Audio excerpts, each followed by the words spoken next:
ቴድሮስ ይባላል። ማን ገደለው? ምን እንግሊዝ መቼም አማርኛ ይናገር መቼም እንግሊዝ እንዲበርብሮ ቤቱ አያቅ። ይሄው ዛሬ እንኳን ሽፍታ መያዝ ተቸግረን የለ እንዴ?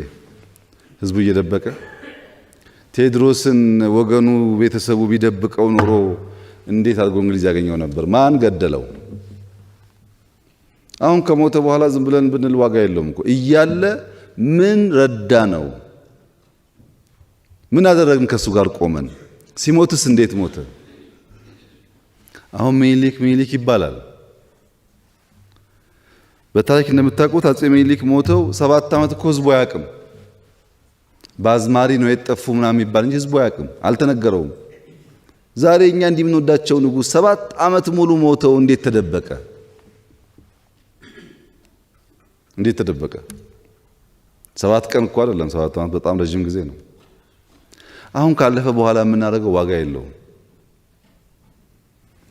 ያን አብረን ቆመን ረድተን ጊዜያቸው ካለፈ በኋላ አለፈ። ተመልሰው ምንም ማድረግ አይችሉም። ታሪክ ነው።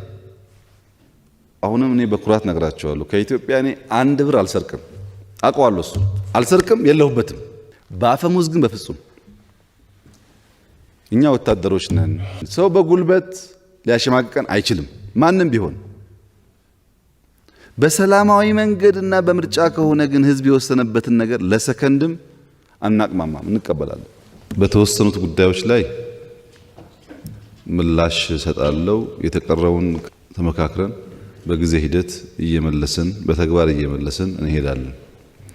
በመጀመሪያ ላነሳ የምፈልገው የአማራ ህዝብ በጣም ጨዋ ህዝብ ነው። ሃይማኖተኛ ህዝብ ነው። ታላቅን ማክበር የሚችል የሚተጋ ህዝብ ነው። ይሄ ምንም ጥርጥር የለውም።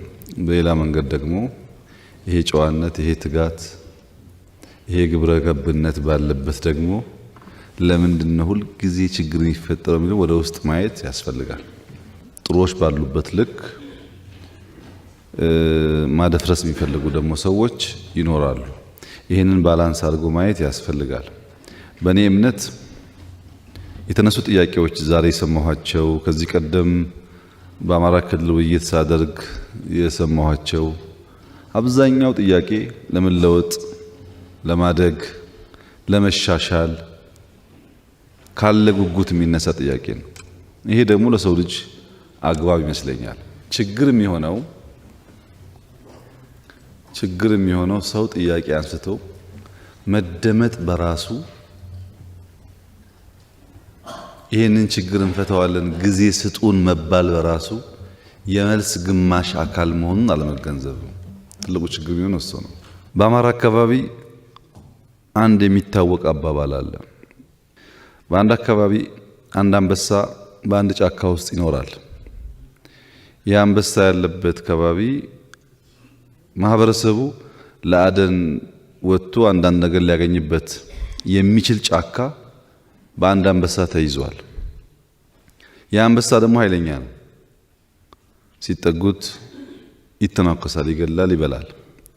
እና ሰው ምርር ሲለው እንደዚህ እንደ ዛሬ የአገር ሽማግሌዎች ሰብሰብ አድርጎ ሂዱና በስርዓት አናግሩት፣ እኛ ከአንበሳው ጋር ግጭት የለንም፣ ከፊሉን ጫካ እሱ ያዘው፣ ከፊሉን ደግሞ ለእኛ ለአደን ይተውልን ብሎ ሽማግሌ አደራጅተው ሲልኩለት ለመመጣችሁ አለ።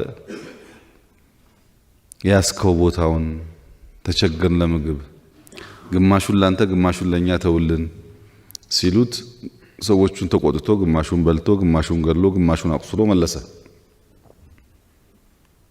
ተመለሱና አብሯቸው ከሄደ ሰው ከፊሉ ቀርቷል። የተመለሰውም ቆሳስሏል። አዝነው ይሄንን እንደ ታሪክ እየተናገሩ ከተወሰነ ጊዜ በኋላ የነሱ ልጆች ወጣቶች ይሄን እየሰሙ ያደጉ አይ እኛ መሞከር አለብን፣ አባቶቻችንን በልቷል፣ ዝም ልንል አንችልም፣ ሄደን እኛ ምን ሞክር ብሎ ተደራጅተው ወጣቶች ይሄዳሉ። ለምን መጣችሁ አላቸው።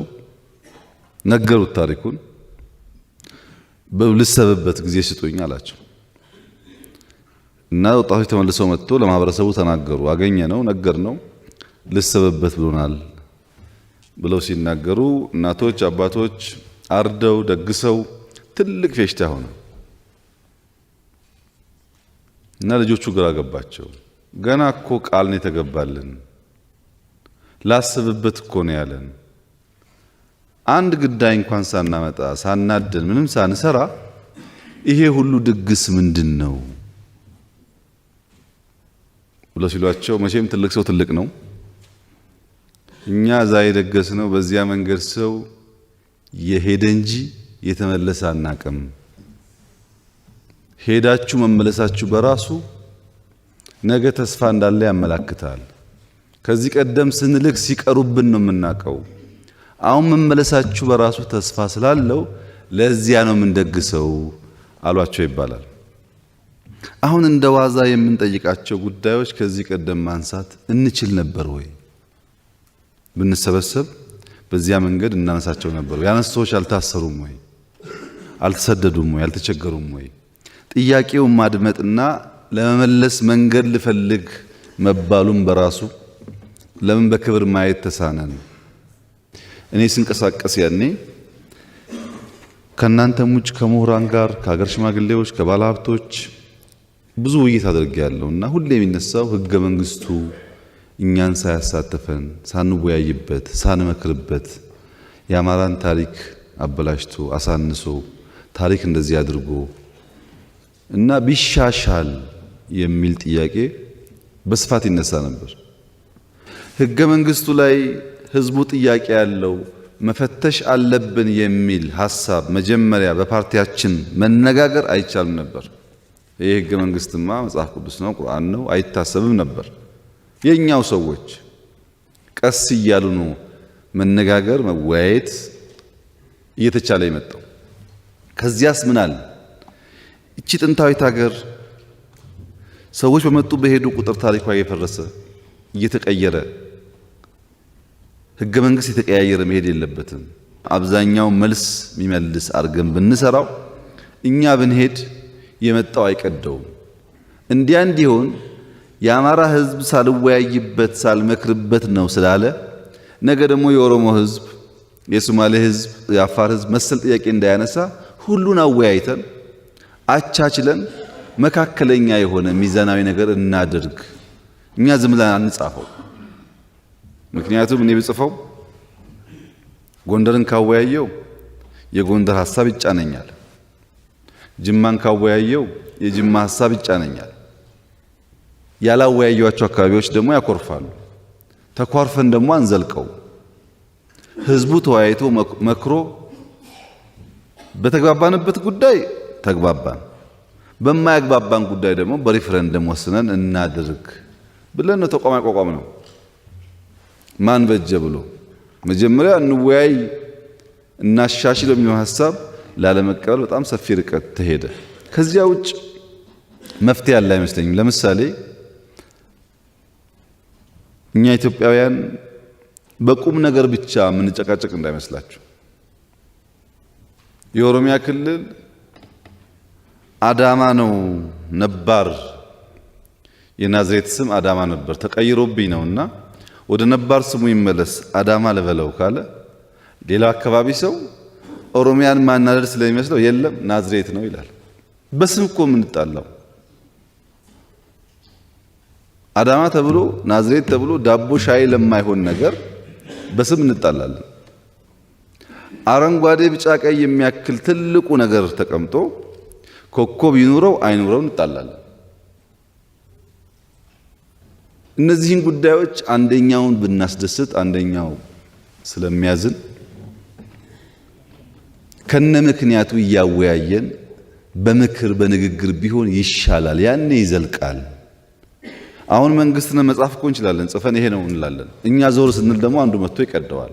እንደዚህ እያልን እንዳንከርም በሚል ሐሳብ ነው ተቋም የተፈጠረው፣ ሙከራ የሚደረገው። ወሰን በሚመለከት ከወልቃይት አካባቢ የመጡ ሰዎች ይኖራሉ። በአማራና በትግራይ ክልል ሁል ጊዜ ጭቅጭቅ የሚነሳባቸው ቀበሌዎች፣ ወረዳዎች ነበሩ። ሁል ጊዜ ጸገዴ፣ ጠገዴ ምናምን የተባለ ጭቅጭቆች ነበሩ ሁል ጊዜ። አሁን ያ ውጊያ ከተፈጠረ በኋላ ጽሑፍ አዘጋጅተን አመራር ሰብስበን ይሄ የወልቃይት ጉዳይ ለልጆቻችን የሚያባላ ጉዳይ እንዳይሆን በሕግ እንቋጨው። በሕግ ካልተቋጨ ነገ ተመልሶ ጥያቄ ይሆናል። ይሄ ሁለቱ ሕዝብ ሲባላ ነው የሚኖረው። ምክንያቱም ወልቃይት አካባቢ ያለው ከትግራይ የመጣውም ከአማራ የመጣውም ከሌላ አካባቢ የመጣም ሰው ይኖር በሕዝብ ደረጃ ብዙም ችግር የለም። ዋናው ችግር ፖለቲከኞች ናቸው። ነገር ግን ተመስገንን እኔ ገፍቼው ይዤው ከሆነ እድሜ ያለ ጊዜ ያለ እደክማለሁ። የተመስገን ልጅ ደግሞ ነገኔን ገፍቶኝ እሱ ሚስ ከሆነ ሁል ጊዜ ጭቅጭቅ ስለሚፈጥር መጀመሪያ የተፈናቀሉ ሰዎች ቦታቸውን መልስ፣ ሁለተኛ ራሳቸው እዛ የወልቃይት ሰዎች በቀበሌ በወረዳ ምርጫ አካሂደው ራሳቸውን በራሳቸው ያስተዳድሩ። መከላከያ ሰላም ያስከብር። ሲረጋጋና ጊዜው ሲፈቅድ ደግሞ ህዝቡ ዓለም አቀፍ ታዛቢ ባለበት የትግራይ የአማራ ክልል ታዛቢዎች ባሉበት ሪፈረንደም ያድርግ። በዚያ መንገድ ብንቋጨው አማራም እፎይ ብሎ ይኖራል፣ ትግራይም እፎይ ብሎ ይኖራል። በዚህ እንፍታው ብለን ከመጀመሪያው ቀን ብላችሁ መቀሌን ይዘን በማግስቱ ነው የጀመርነው ውይይት። አለ ዶክመንቱ። አልግባባ ብንል ኮሚቴ አዋቀርንና ወልቃይትና ራያ ላክን። ሂዱ ህዝቡን አወያዩ ብለን ህዝብ አወያይቶ መጥቶ ትክክል ነው መፍትሄው ህዝቡ የሚፈልገው ሰላማዊ በሆነ መንገድ መብቱ ተረጋግጦለት ወስኖ ራሱን በራሱ ማስተዳደር ነው የሚል ምላሽ አመጣ። እኔ አሁንም ያለኝ ሐሳብና ምክር ተስማምተን ብንኖር ይሻላል። እንኳን ወልቃይት ላይ ጎንደርም ቢሆን ባህር ዳርም ቢሆን ፊቼም ቢሆን አዳማም ቢሆን ጅማም ቢሆን ለሁላችን ይበቃናል። ቦታው አንሶናል ለምንባላው በስምምነትና በህዝብ ውሳኔ ይሁን ነው። ህዝብ አይወስንም፣ አብይ ነው የሚወስነው የሚሉ ሰዎች አሉ። እኔ ስልጣን የለኝም። አጋጣሚው የኢትዮጵያ ህገ መንግስት የፈለኩትን አንስቼ ሌላው ጋር እንሰጥ አልፈቀደልኝም። ቤንሻንጉል እንደዚህ አይነት ጉዳይ አለ፣ ጋምቤላ እንደዚህ አይነት ጉዳይ አለ። ምክንያቱም በአንድ በኩል ዘር በሌላ በኩል መሬት ሁለት ከባድ ጉዳዮች ሲተሳሰሩ ሰዎች የመስፋት ፍላጎት ያም የነበረ የአባቴ ርስት ነበር የማለት ጉዳይ ስላለ የሚያስማማ አይደለም በየቦታው። በነገራችን ላይ ከክልል ክልል ሲሆን ነው እንጂ ጉዳይ የምናደርገው በእያንዳንዱ ክልልም ጉዳይ አለ። ለምሳሌ የጅማ ከተማው ራሱ የራሱ መስተዳድር አለው። የጅማ ዞን ደግሞ የራሱ መስተዳድር አለው። የጅማ ዞን የሚፈልገው ከተማ የሚፈልገው ከዞኑ ትንሽ ሰፋ ማለት ነው። ዞን ደግሞ አትጠጋይ ነው የሚለው። በእያንዳንዱ ዞን ብትሄዱ ይሄ ችግር አለ። ከተማ ልስፋ ይላል፣ ዞን አይቻልም ይላል። አንድም ቦታ እርካታ ያለበት አትሰሙም። ለምሳሌ መጨረሻ ላይ ሁለት ሰዎች ተናገሩ፣ እህቴና ወጣት ወንድሜ። ከዛ ጋር ምን አለሱ፣ መቼም የኛን ዞን የጎንደርን ነገር በሰላም አታሙንም፣ ሰርተናል፣ ግን የስራ አጥነትን ጉዳይ እንደ ሌላ ዞን እንዳታስቡ፣ በተለየ መንገድ አቅዳችሁ ካልመጣችሁ በስተቀር የኛ ጉዳይ ከፋ ነው አለ። እውነቱን ነው። እሱ የሚያውቀው ወጣቶች ስራ አጥተው ሲቸገሩ ነው። ከሱ ተቀብላ ደግሞ እህቴ የዋግ ነገር እንደ ሌላው ዞን አይደለም አለች። እውነቷን ነው። እሷም የምታውቀው ችግሯን ነው። ሁለቱም ጋር ያለው ስህተት ምንድን ነው? ሌላው ጋር ያለውን ችግር ማየት አለመቻላቸው። እኛ ጋር ይሄ ችግር አለ ፍቱልን፣ ትክክል ነው። ከሁሉ የባሰ የኛ ነው ሲሉ ግን ያኛውም ጋር ብትሄዱ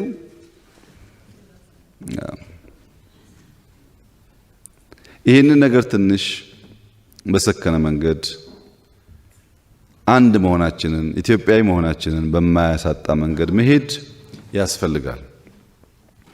እናንተ ሁላችሁ የተናገራችሁ ሰዎች በጣም አስተዋይ ሰዎች ናችሁ። ያለንበት ችግር ፈተና ይገባችኋል። እያንዳንዱ ቀበሌን ብንሄድ አብዛኛው የአማራ ሕዝብ እንደዚሁ ነው የሚያስበው። ይሄ የምናስበውን ነገር እንኑረው። ይሄ የምንወደውን ሰላም እንኑረው። የምንፈልገውን ልማት እንኑረው። ያን ካደረግን እናልፈዋለን። በእኛም ወገን በጣም ብዙ ችግር ነው ያለው። አባቴ ምርር ብሏቸው በጦርነት በመጣችሁ ያሉት ነገር ቀላል ሐሳብ አይደለም። በውስጡ ትልቅ መልእክት አለው። በተደጋጋሚ ብየዋለሁ። ኦሮሞ የሚሉ ሰዎች፣ አማራ የሚሉ ሰዎች እመኑኝ፣ ከፈለጋችሁ ፈትሹ። አንዲት ኤሌመንተሪ ስኩል ለሰፈራቸው ይሰሩ አይደሉም። ዛሬ አይደለም ስልጣን ኖሯቸው፣ ዛሬ አይደለም በሰላሙ ጊዜ አንድ ቀን አስበውት አያውቁም። ችግር ሲመጣ ነው ያ ስም የሚነሳው። ሁሉም ሰው ነው፣ ሁሉም ኢትዮጵያዊ ነው፣ በጋራ እንኑር የሚለው ቦታ የለውም። በዚህ ዘመን በሃይማኖት ውስጥ በዘር ውስጥ የተደበቀ ፖለቲካ ካልሆነ በስተቀር እኛ የምናስበው አቃፊው ሁሉን ይዞ የሚሄደው ፖለቲካ ኮንስቲትዌንሲ የለውም፣ ረጂ የለውም። መልካም አስተዳደርና ሌብነትን ከማንሳት በፊት ፓርቲ በሚመለከት ፓርቲ የጠራ ከሆነ የጠራ አመለካከት ካለው አንድ ከሆነ ሐሳቡ ብዙ ጉዳይ ይፈታል። ለዚያ ነው ሁሌ ስልጠና ሁሌ ውይይት የምናደርግበት ምክንያት በማስተማር ከተፈታ በሚል ነው። ሰዎች ወደ ፓርቲ የሚጠጉት ወደ እምነት የሚጠጉት ወደ ዘር የሚጠጉት ለጥቅም ስለሆነ ጥቅማቸው የማይከበር ከመሰላቸው እንደ ጅብ የቆሰለውን የራሳቸውን ገላ ይበሉታል። ጥቅም ነው። ጋሚ ነግራቸዋለሁ። አሁንም እኔ በኩራት ነግራቸዋለሁ። ከኢትዮጵያ እኔ አንድ ብር አልሰርቅም። አውቀዋለሁ። እሱ አልሰርቅም፣ የለሁበትም። ሌላውም ሰው እንደዛ መሆን አለበት። መስረቅ የለብንም። የሚሰረቅ ሀገር አይደለም። ከማን ይሰረቃል? ይህንን እንደ ሞኝነት እንዳለማወቅ የሚያስቡ ሰዎች አሉ።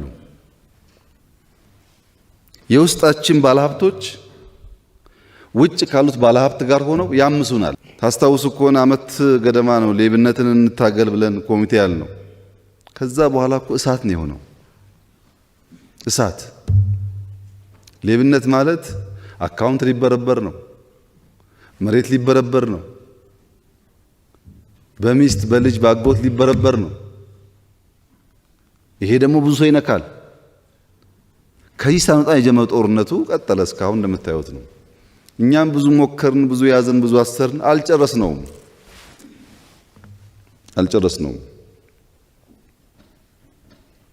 አሁን ቴድሮስ ይባላል በፎቶ። ጎንደር ብትሄዱ በጣም ብዙ መኪና ላይ ፎቶ አለ። ማን ገደለው? ምን እንግሊዝ መቼም አማርኛ ይናገር መቼም እንግሊዝ እንዲህ በርብሮ ቤቱ አያቅ። ይሄው ዛሬ እንኳን ሽፍታ መያዝ ተቸግረን የለ እንዴ? ህዝቡ እየደበቀ ቴድሮስን ወገኑ ቤተሰቡ ቢደብቀው ኖሮ እንዴት አድርጎ እንግሊዝ ያገኘው ነበር? ማን ገደለው? አሁን ከሞተ በኋላ ዝም ብለን ብንል ዋጋ የለውም እኮ። እያለ ምን ረዳ ነው? ምን አደረግን? ከሱ ጋር ቆመን። ሲሞትስ እንዴት ሞተ? አሁን ሚኒሊክ ይባላል። በታሪክ እንደምታውቁት አጼ ሚኒሊክ ሞተው 7 ዓመት እኮ ህዝቡ አያውቅም። በአዝማሪ ነው የጠፉ ምናምን የሚባል እንጂ ህዝቡ አያውቅም፣ አልተነገረውም። ዛሬ እኛ እንዲህ የምንወዳቸው ንጉሥ 7 ዓመት ሙሉ ሞተው እንዴት ተደበቀ? እንዴት ተደበቀ? 7 ቀን እኮ አይደለም፣ 7 ዓመት በጣም ረጅም ጊዜ ነው። አሁን ካለፈ በኋላ የምናደርገው ዋጋ የለውም። ያን አብረን ቆመን ረድተን ጊዜያቸው ካለፈ በኋላ አለፈ። ተመልሰው ምንም ማድረግ አይችሉም። ታሪክ ነው። በአማራ ክልል ከዚህ ቀደም አንስቼዋለሁ። በአማራ ታሪክ አጼ ቴዎድሮስም አጼ ሚኒሊክም ያረጋን ያክል የህዝብ ቁጥር ያለው አማራ መርተው አያውቁም። አሁን ያለው አማራ እኮ በብዙ እጥፍ ትልቅ ነው። ያኔ ከነበረው ኢትዮጵያ ይበልጣል። ሀብቱም ትምህርቱም ብዛቱም ዛሬ ይበልጣል። ባነሰ ህዝብና ሀብት የተሰራውን ገድል እያነሳን በበዛው ህዝብና ዕውቀትና ሀብት ምንም ነገር ማንሰራ ከሆነ ምን ዋጋ አለው? ያ ገድል የሚነሳው የተሻለ የምንሰራበት ከሆነ ነው። ዛሬ እንዲሁ ከሆነ ዋጋ የለውም። ይህንን ቅድም በተነሳው አግባብ በእኛ ውስጥ በሺህ የሚቆጠር ሰው እያወረድን እያባረርን እየሞከርን ያለ ነው። እናንተም ግን እርዱን። ምክንያቱም ለነጻነት መታገልና ነጻነትን ማስተዳደር ለየቅል ነው። የኢትዮጵያ ሕዝብ ጥቃት አይወድም። የትኛውም ሰፈር ያለው ሰው ጥቃት ስለማይወድ በእንጉርጉሮ በዘፈን በግጥም ይቆጣል፣ ይሞታል ለነጻ ለመሆን። ነጻ ከሆነ በኋላ ግን የያዘውን ወረዳ የያዘውን ዞን አክብሮ አያስተዳድርም። ለዲሞክራሲ ይታገላል፣ አፋኝ ይሆናል። ሌብነት አለው ይታገላል፣ አንደኛ ሌባ ይሆናል። ነጻ ከሆነ በኋላ ማስተዳደር ይቸገራል። አሁን የአማራን ክልል ብቻ ሳይሆን ሌላም ቦታ ያሉ ረባሾች እንኳን ስልጣን ይዘው ስልጣን ሳይዙ የሚያግቱ፣ ስልጣን ሳይዙ የሚዘርፉ፣ ስልጣን ሳይዙ 20-30 ሚሊዮን በአካውንታቸው ያለ ሰዎች ሀብት ላይ ቢቀመጡ ምንድነው የሚያደርጉት? እና ፖለቲካችን በጣም ብዙ ችግር ያለበት ነው። እኛ ያለ መለወጥ እየተጋን ነው። ካገዛችሁን መፍትሄ ያገኛል። የወሰንና የሕገ መንግስት ጉዳይም በውይይት ካደረግነው መፍትሄ ያገኛል። መፍትሄው ግን በውይይት መሆን አለበት፣ በንግግር መሆን አለበት የሚለውን ሁላችንም ብናስብ፣ ብንቀበል፣ ብናምን መልካም ነው። መፈናቀል በሚመለከት ብዙዎቻችሁ አንስታችኋል። መፈናቀል ተገቢ አይደለም። ሰዎች ከሞቀቂያቸው ቤታቸው ወጥተው በካምፕ እየኖሩ ለማኝ መሆን የለባቸውም። ወለጋ ውስጥ የተፈናቀሉ በጣም ሰፊ ሰዎች አሉ። ነገር ግን በቅርቡ በስራ አስፈጻሚ እስቲ ከኦሮሚያ የተፈናቀሉ ሰዎች ቤታቸውን፣ ሰፈራቸውን ለዩና ይመለሱ፣ የኦሮሚያ ክልልም ፌዴራልም ባለው አቅም ደግፎ ይቋቋሙ። አሁን ወንድሜ እንዳነሳው ኮሚቴ አዋቅረው ሄደው አይተው ህዝቡን እንቀበላለን፣ ፍላጎት አለን፣ ይምጡ አለ። አምጡ ተባሉ። ሊያመጡ ሄደው እነዛ ካምፕ ውስጥ ያሉ ሰዎች ለፖለቲካ ንግድ የሚጠቀሙባቸው ሰዎች ከለከሏቸው። ይሄ እውነት ነው። ካምፕ የተቀመጠው ጎጃምም ሰሜን ሸዋም ያለው ሰው ይመለስ ማለት አልጋ በአልጋ ማለት አይደለም። ከህዝቡ ከወንድሞቹ ጋር ያለውን ችግር ተጋፍጦ ይኑር። መፍትሄው ይህ ብቻ ነው። የትግራይም አማራ ይመለስ፣ የአማራውም ኦሮሚያ ይመለስ፣ የኦሮሚያውም ከመጣበት ይመለስ፣ ባለበት ይኑር በቂ ቦታ ስላለን ቦታ አንሶን ሰርተናል ለምንባላው እኛ ወደ ስልጣን ስንመጣ ኢትዮጵያ የምታርሰው መሬት አጠቃላይ 15.9 አካባቢ ሚሊዮን ሄክታር ነበር። ዛሬ 23 ሚሊዮን ደርሰን ገና በጣም ብዙ ያልተነካ ቦታ አለ። ብንሰራ ለሌላ የሚተርፍ ሀብት አለን። አንሶን አይደለም።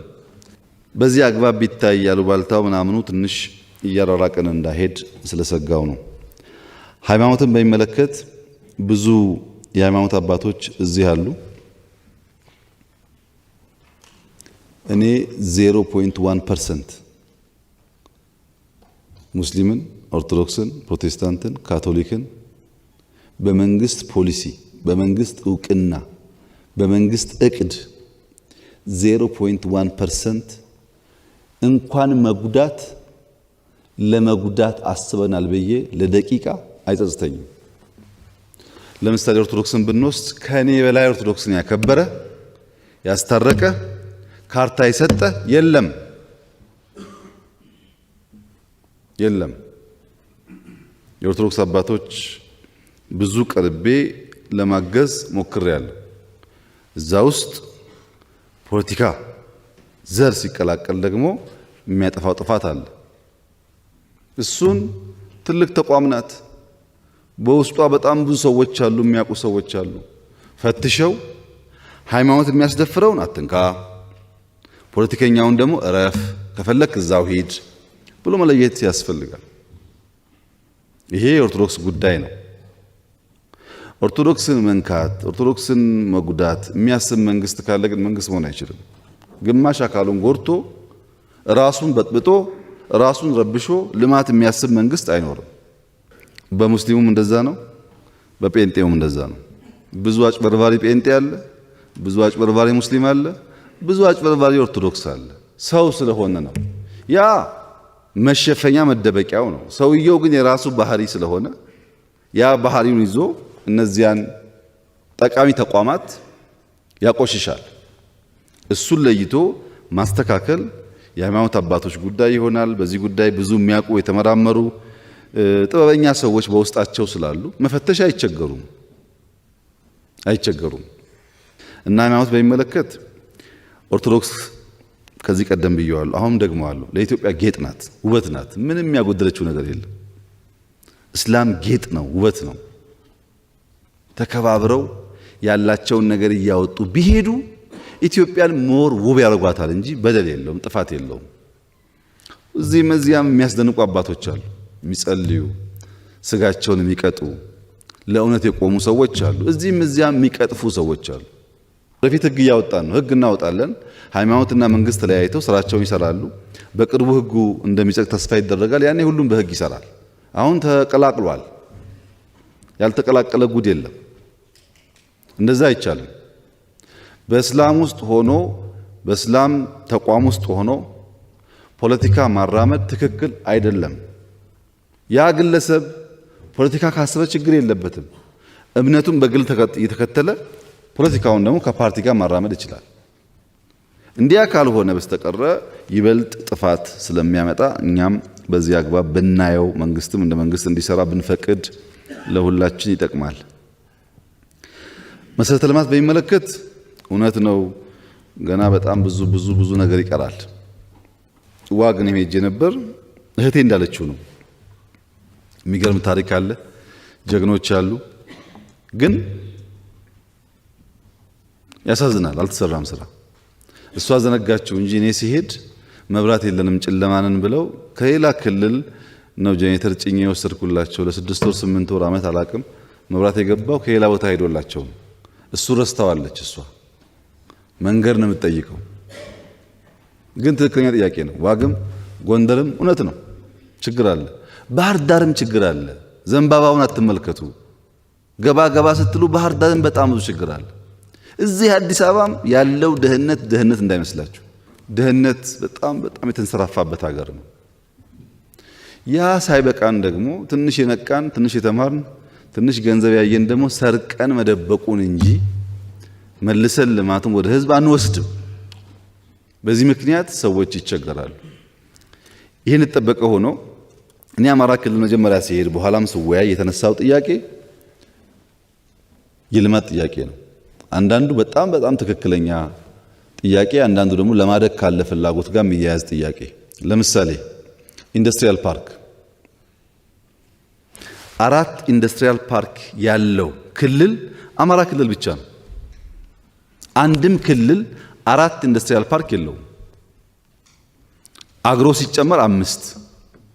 ማንም የአማራ ክልል ተወካይ ግን ኢንዱስትሪያል ፓርክ እንኳን እኛ ሻልን እንላለን አይልም። አምጣ ነው። መንገድ ባለፈው አንስቻለሁ። 3000 ምናምን ኪሎ ሜትር ነው የጀመር ነው። ሁሉ አላለቀም፣ የጀመር ነው። ብዙዎቹ አልቀዋል። ግን የነበርንበትን ጦርነት አትዘንጉት፣ ኮሮና አትዘንጉት፣ አሁን ያለውን መተራመስ አትዘንጉት። ይሄ ሁሉ ገንዘብ ስለሚወስድ ጊዜ ስለሚወስድ መተን መንገድ የምናይበትን ጊዜ ስለምንዋጋበት የሚበላሹ ጉዳዮች ይኖራሉ፣ የሚቀሩ ጉዳዮች ይኖራሉ። ለነገሩ ሰርተንስ መቼ ታየ ብላችሁ ነው? ጎርጎራ እኮ ኢትዮጵያ ውስጥ የለም። ጎርጎራ እኮ ራሱ ፋሲል ነው። መቼም ልጆቻችሁ እንደሚናገሩ አውቃለሁ። ጎርጎራ ፋሲል ሆኖ ሲሰራ ምን ዋጋ አለው? ጎንደር እኮ ነው የተሰራው ያለው ኦሮሞ አይደለም። ጎንደር እኮ ነው የተሰራው የሚል ሹክቻ ሲመጣ ባለስልጣናት የሚሰራውን ሰውዬ እየጠሩ ማራከስ ሲጀምሩ ገንዘብ ስላጣን ይሄ ነገር ችግር እንዳያመጣብን ብለን ራሱን ለምነን የጎንደርን ሪፕሊካ የሚመስለውን ነገር ባህር ዳር ላይ ስራል ነው። ምክንያቱም ጎንደርና ባህር ዳር አንድና ያው ናቸው። ምን ልዩነት የለውም። አሁን ጎርጎራ እንዳያልቅ እየያዘ ያለው ማን ነው? ከጎርጎራ በላይ በጀት የተሰጠው አቴንሽን የተሰጠው እኮ የለም። ማን ነው ዕቃ ከፖርት እንዳይሄድ እየከለከለ ያለው? ያለቀ ስራ እኮ ነው ሳይመረቅ ቆሞ ያለው። ያ ጎርጎራን ብዙ ደክመንበት ስለሆነ የተሰራው 15 ጊዜ ሄጄ አይቼዋለሁ። እኔ እንዲያልቅ ስለምፈልግ ማንም ሰው ጎርጎራ ሄዶ ጣናን አይቶ ያ መልክዓ ምድር አይቶ አለማድነቅ አይችልም። አስደማሚ ቦታ ነው። ግን እናንተ ካላከበራችሁት፣ እናንተ ካላደነቃችሁት ቱሪስት አይመጣላችሁም።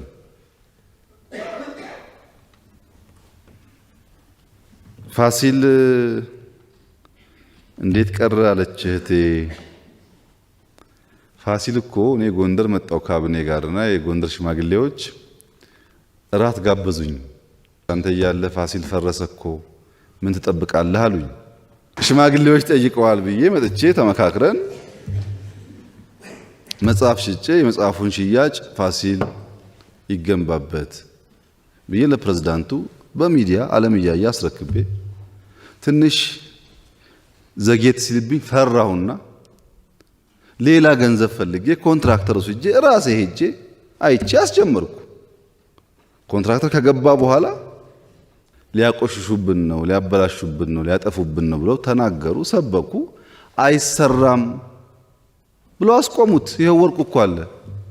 እኔ መቼም በግድ መጥቼ ፋሲል አስገድጄ አልሰራም። ጠየቃችሁኝ፣ ልስራ ብዬ መጣው። አይቻልም አላችሁኝ፣ እሺ ብዬ ቁጭ አልኩ። የሚኒልክን ቤተ መንግስት ካደስን፣ የሥላሴን ካደስን የፋሲል የማይታደስበት ምንም ምክንያት የለም። የአባቱን እኮ ሰራንለት።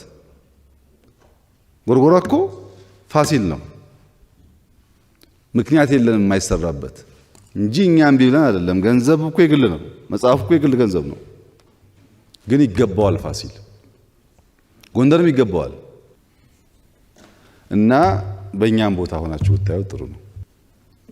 እና ልማት ቴሌኮሙኒኬሽን በእርግጠኝነት ብነግራችሁ በእርግጠኝነት ከመቶ ያላነሱ ቀበሌዎች ኔትወርክ ገብቶላቸዋል። ከ400 በላይ ኪሎ ሜትር በላይ ፋይበር ተዘግቷል። አማራ ክልል አዲስ ዛሬ 16.5 ሚሊዮን ሰው በአማራ ክልል ሞባይል አለው። ብዙን የሰራ ነው። ይበቃል? አይበቃም። ገና ብዙ ስራ ይጠበቅብናል። ምንም የተውነው ጉዳይ ግን አይደለም። መብራት 131 ቀበሌ አግኝቷል ባለፉት 5 ዓመታት። ድሮ መብራት አይቶ የማያውቅ አካባቢ ማለት ነው። ይቆራረጣል፣ ሽቦ ተቆርጦ ይሸጣል፣ ጠዋት መጥቶ ከሰዓት ይጠፋል። እውነት ነው። እሱ ሁሉ ደባው ሴራው እውነት ነው። በፓርክ በመንገድ በቱሪዝም ጉዳይ የላሊበላ የፋሲል የጎርጎራ አሁን ደግሞ የሐይቅ አማራ ክልል በጣም ብዙ ታሪክ ማንም ሰው እንኳን ሌላው ሰው ራሱ አማራ ነኝ ባዩ ተምሮ የማይጨርሰው ታሪክ አለ። ቢሰራ በየቦታው ቢሰራ ብንማር እንደ ሀገርም ሀብት ነው፣ ለአማራም ሀብት ነው፣ ለአፍሪካም ሀብት ነው። ፒኮክ አይታችኋል እዚህ በረንዳ ላይ እና ፒኮኩ የተሰራው አንዳንዱ ሃይማኖት ጋር ያያይዘዋል፣ አንዳንዱ ብቻ አላቅም ያያይዙታል። የሚኒሊክ ዋናው ቢሮ ውስጥ ይኸው እዚሁ ግቢ 2 ፒኮክ ያኔ በጣውላ በቅስ ሰርተው አሉ እዛ። እሱን አመተን እዚህ ያስቀመጥ ነው። ከሚኒሊክ መኝታ ቤት ፊት ለፊት ያለው የአባመላ የሀብቴ አባመላ መኝታ ፊት ለፊት ያለው እሳቸው ቤት ዙሪያው በሙሉ ፒኮክ ነው ስዕሉ። ሂዱና ይዩት። ይሄ እኔ ግቢ አይደለም፣ እኔ አልሰራሁትም። የቆሸውን ያጸዳሁት ግን መጀመሪያ ሲሰራውም ከነበረው ጊዜ አስበልጬ ነው። ጥያቄ የለውም እሱ። ከታደሰ በኋላ ታሪክ እንማርበታለን። በቱሪዝም በጣም ሀብት ነው፣ ሳይበላሽ ይቀጥላል። ያን በማቆሸሽና በማዋረድ ክብር አይገኝም። ዓላማው ግን እያንዳንዱ ዲዛይን ከራሱ ከሐሳቡ ከጽሁፉ ከቤቱ የመጣ እንጂ ምንም የለጠፍነው ጉዳይ የለም። ካላመናችሁ ስትወጡ ለምሳ ሄዱና እዩት። ሲሚንቶ ፋብሪካ አማራ ክልል የለም ማለች እህቴ። ትልቁ ሲሚንቶ ፋብሪካ ኢትዮጵያ የምታመርተውን ሲሚንቶ 50% የሚያመርተው ሰሜን ሸዋ የዛሬ ወር ገደማ ይመረቃል። በጣም ትልቁ እሱ ነው። በጣም ብዙ ብር አውጥተን ደግፈን በጣም ብርቱ ሰው ነው ሰውየውም ተጠናቋል። አሁን በቅርቡ ይመረቃልና አማራ ክልል በሲሚንቶ ሊያማ አይችልም ማለት ነው። ይሄ በለውጥ የተሰራ ስራ ነው። የአዊ ዞን ጋር የተነሳው እና የዋግ አካባቢ የተነሳው ጉዳይ ልማቱን በሚመለከት እኔ ከአዊ ዞን ለመጣሁ ወንድሜ ባለችኝ ትንሽ እውቀት መመስከር የምፈልገው እናንተ ጋር ያለው የመንገድ ችግር ጎንደርም አለ። እናንተ ጋር ያለው ሆስፒታል ችግር ጎንደርም አለ። ልማት በሚመለከት ሌላ ቦታ ተመክቶት እናንተ ብቻ የከፋችሁ እንዳይመስልህ። እናንተ ጋር ያለው መልካም አስተዳደር ችግር ጎንደርም አለ። እናንተ ጋር ያለው የጠቀስካችሁ ችግሮች በሙሉ አዲስ አበባም አለ፣ ጅማም አለ፣ ጎንደርም አለ። ለብቻ ለእናንተ የሆነ ነገር አድርጋ አትሰበው። እንደዛ አይደለም። የዋግ ያው የጀግንነቱ እንዳለችው ነው። በጣም ብዙ ጀግና አለበት። አሁንም ብዙ ትልቅ ስራ የሚሰሩ ጀግኖች አሉ። ግን ያው ጀግንነት በልማትም መገለጽ አለበት። ዋግ ጀግና ከሆነ አልምቶ ያሳየን። ያንቺ አያት ቅድመ አያት ምናምኖች እኮ እነዛ የምታውቂያቸውን ዓለም ላይ ዛሬ እንኳን የሌለ ቤተክርስቲያን ሰርተዋል። በምን ሰሩ? ብር ፌዴራል መንግስት በጊቶላቸው ይሰሩት እንዴ? ያንን ጀግንነት ነው የምፈልገው ዋግ ላይ ነው። ያን ሸለቆ ሰርቶ ከቸርች የሚያገናኘው ጠንካራው ህዝብ የት አለ ነው ጥያቄው። አባቶች ጀግኖች ናቸው እኮ በዚህና በዚህ ሰርተው ተሸክመው የሰሩትን ነገር በጠገንኛ ለምን ለምናለን? ሌላ ማናቀውን ለምን መኪናን ለምን አናቀው? ትራክተርን ለምን በበሬ ማረስን እንዴት ለምናለን? እና ጀግኖች ያልሻቸውን ሰብሰብ አድርገሽ ልማት ስሩ። በጦርነት ብቻ ጀግንነት አይሰራም። አርበኝነት በልማትም በሰላምም መሆን አለበት ብለሽ መንገድ አለብሽ። እኔም ነግራቸዋለሁ። ነገር ግን ዋግ በጣም ታሪክ ጠገብ ስለሆነ የአማራና ትግራይ ህዝብን የሚያስተሳስር ድልድይ ስለሆነ በአንዳንድ ነገር ማገዝ በጣም ጥሩ ነው። ይህንን የአማራ ክልል አመራሮችም በደንብ ከልባቸው ወስደው ማድረግ አለባቸው። ዋግ ላይ ከተሰበረ ድልድዩ ብዙ ነገር ነው የሚበላሸው። ያ እንዳይሆን በትብብር እንሰራለን። እስካሁን ያልሽው ትክክል ነው። ወደፊት አቅም በፈቀደ መጠን ሰላም ስናገኝ እየጎበኘን የሚጎል እየሞላ እንሄዳለን። ግን ዋግም ይገርምሻል፣ ባለቤቴ መጀመሪያ ሃይስኩል የሰራችው እዛ ነው። ተሞክሯል። ግን ከህዝቡ ደህንነትና ችግር አንጻር የተሰራው ስራ በጣም ገና ነው። አስፋልቱም በዩ ሆስፒታሉም በዩ ሌሎችም ጉዳዮች ገና ናቸው። ደረጃ በደረጃ በነካጃችን እየሰራ እንደምንሄድ ተስፋ አደርጋለሁ። ማዳበሪያን ልክ ነው፣ አምና ችግር ነበር። ግን ችግሩን ከኛ ጋር ብቻ አታያይዙት። የራሻና ዩክሬን ጦርነት ብዙ ነገር ነው ያበላሸው። ኮንትራት የገባንባቸው የዘገዩብን ጉዳዮች አሉ። ዘንድሮም እንደው ፈጣሪ ረድቶን ነው እንጂ ዘግይተን ቢሆን ኖሮ አሁን ቀይ ባህር እንደምታዩት ስለሆነ ችግር ነበር። መርከቦቻችን እየመጡ አይደለም። አሁን ግን እኛ አምና ችግር ስለነበረ ወዲያው ኮንትራት ፈጽመን አብዛኛው ገብቷል። የቀረውም እየገባ ነው ያለው። ይሄ ችግር ደግሞ ትንሽ ረገብ ካለ የተሻለ እንደሚሆን ተስፋ አደርጋለሁ። ግን ማወቅ ያለባችሁ ነገር የፌዴራል መንግስት 20 ቢሊዮን ብር ከመንግስት በጀት ማዳበሪያን ደጉሞን የገዛ ነው። ማዳበሪያ እኛ እናመርትም፣ በገዛንበት ዋጋም አንሸጥም። 20 ቢሊዮን ደጉመናል። መሀል ላይ ማዳበሪያን የሚደልሉ የሚሸጡ ኮንትሮባንድ የሚያደርጉ ሰዎች ደግሞ እንግዲህ ምን ያክል ሀገር ጥፋት እንደሆነ ገብቷቸው ከዚያ ተግባር እንደሚመለሱ ተስፋ አደርጋለሁ። ጥሩ ነገር አይደለም፣ ግን መንግስት እየሞከረ ነው ያለው። ወደፊትም ያለን ፍላጎት ለማምረት ነው። ህዳሴን የሚያክል ትልቅ ስብራት ባይኖርብን ኖሮ እንሰራው ነበር። ህዳሴ ግን በጣም ብዙ ብር የሚፈልግ በጣም ትልቅ ስራ ስለሆነ አብዛኛውን ሪሶርስ ስለወሰደብን ማዳበሪያ ፋብሪካ አልጀመርንም እንጂ ወደፊት በሀገር ውስጥ መስራት እናስባለን። እሱ ነው መፍትሄ የሚያመጣው። ከውጭ እያመጣን ብዙ የሚያዋጣ አይደለም። ያ እስኪሆን ድረስ ግን ትንሽ መታገስ ይኖርብናል። ፍርድ ቤት ችግር አለ፣ እውነት ነው። አመራር ተቀያይሯል። ሪፎርም እየሞከሩ ነው። አሁንም ችግር አለ። ለውጥ የመጡባቸው አካባቢዎችም አሉ። በቀጣይም ተባብረን ከነሱ ጋር እንሰራለን። ችግሩ ግን አለ፣ እነሱ ጋርም አለ፣ እኛ ጋርም አለ። ፖለቲካ ስልጣን በሚመለከት አዲስ አበባ ላይ ከለውጥ በኋላ 100% እርግጠኛ ሆኜ የምነግራችሁ ነገር የአማራ ተወላጆች ባለፉት 5 ዓመታት አዲስ አበባ ላይ ያላቸውን ስልጣን ባለፉት 30 ዓመታት ኖሯቸው አያውቅም።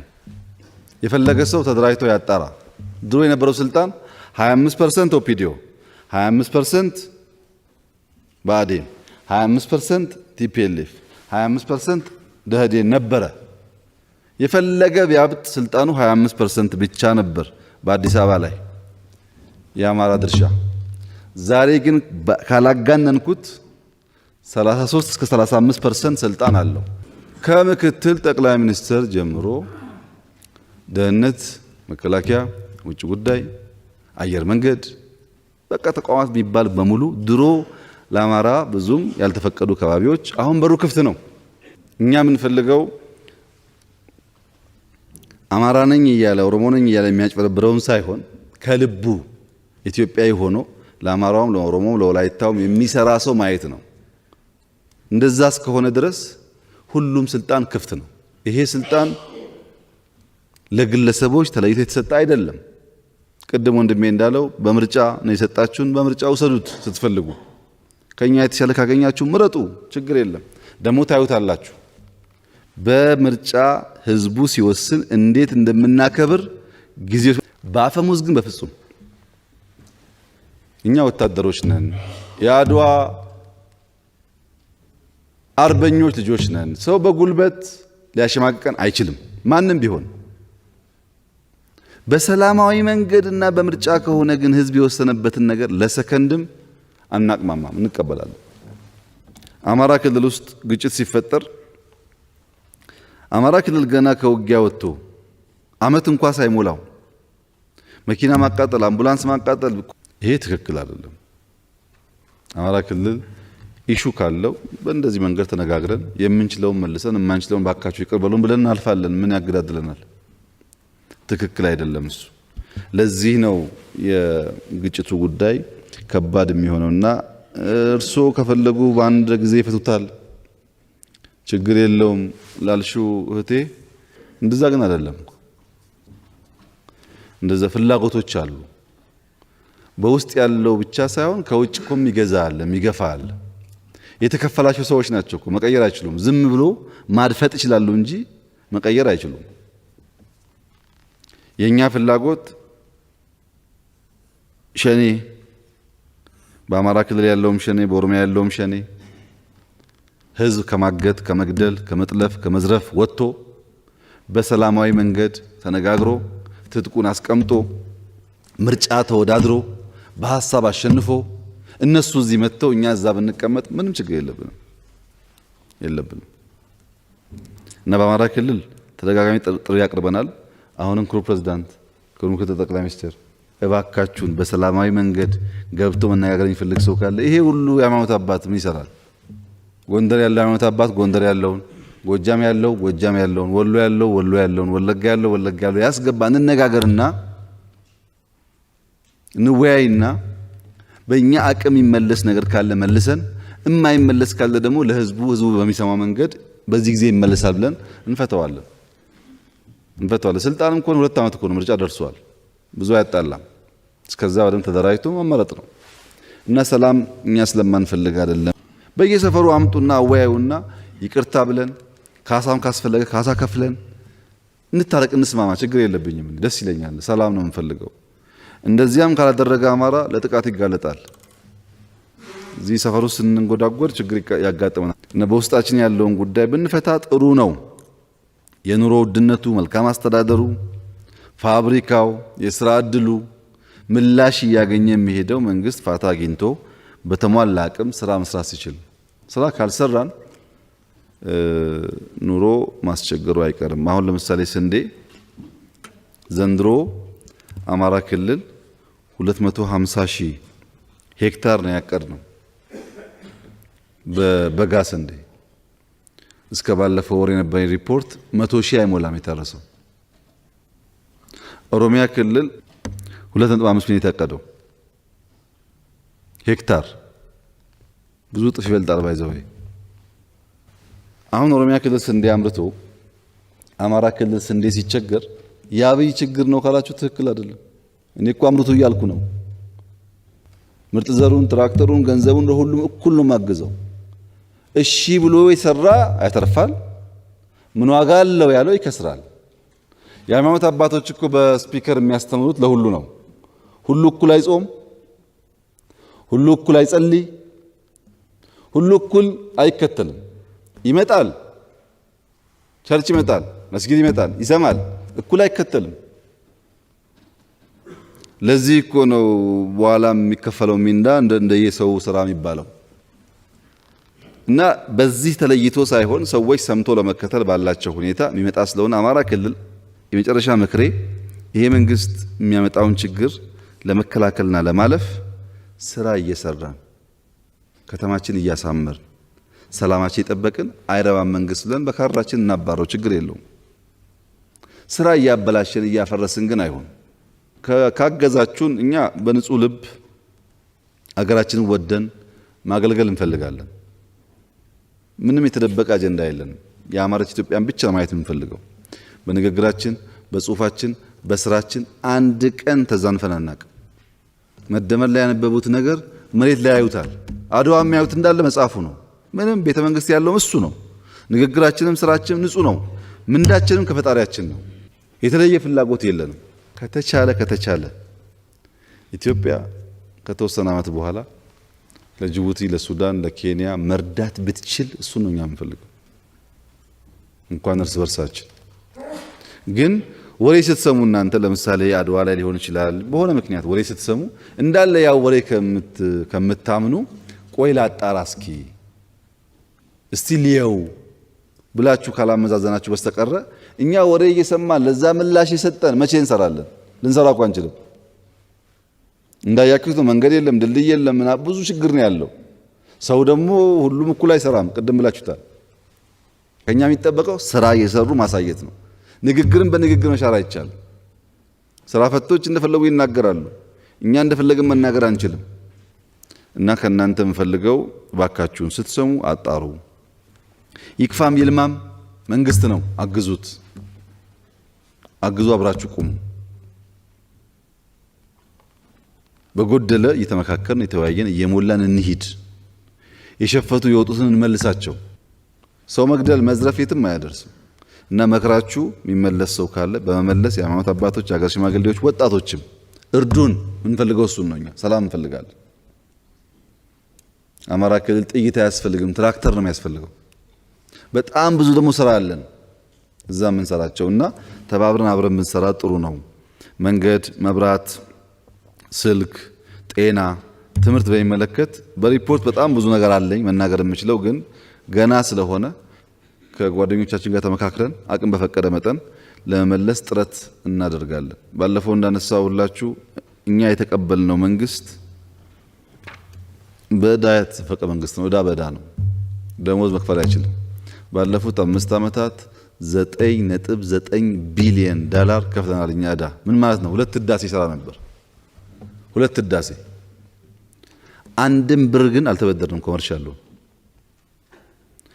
አሁን ያለው አያውቀውም። ልጆቻችን ነገ ይገባቸዋል ምን ማለት እንደሆነ። እና በእኛ በኩል የእናንተ ምክር ሰምተን አቅም በፈቀደ መጠን ሰላምን፣ ልማትን አምጥተን ከእናንተ ጋር በፍቅር መኖር ብቻ የምንፈልገው ከዚህ የተለየ አጀንዳና ፍላጎት የለንም። እናንተ ግን ነገር እንዲገባችሁ አረጋ አደራጅና የተወሰነውን ኦሮሚያ ላክ፣ ሄደው ይዩት፣ ይመካከሩ። እዛም እኮ ሃይማኖት አባቶች አሉ፣ እዛም ሀገር ሽማግሌዎች አሉ። ተመካክረው ይዩት፣ ይምከሩም፣ ችግራቸውን ይናገሩ። ስልጣን አካባቢም ችግር ካለ ዳታው በሙሉ አለ፣ ይዩት። ወሬ ውሸት ነው። ይሄ መንግስት የተሟላ ነገር እያመጣ ነው? በፍጹም ገና ብዙ ብዙ ብዙ ስራ ይጠበቅበታል። በውስጡ ያለው ሌባ አጥርቶ አልጨረሰም። እና በትብብር እንስራ፣ በምክክር እንስራ፣ አንናናቅ፣ እንተባበር። የሚሻለው እሱ ነው። ከዚያ ውጭ ያለው ሀሳብ ጥፋት ነው። ክልላችሁን አስቡ፣ አሳምሩ ለማለት ነው። አመሰግናለሁ።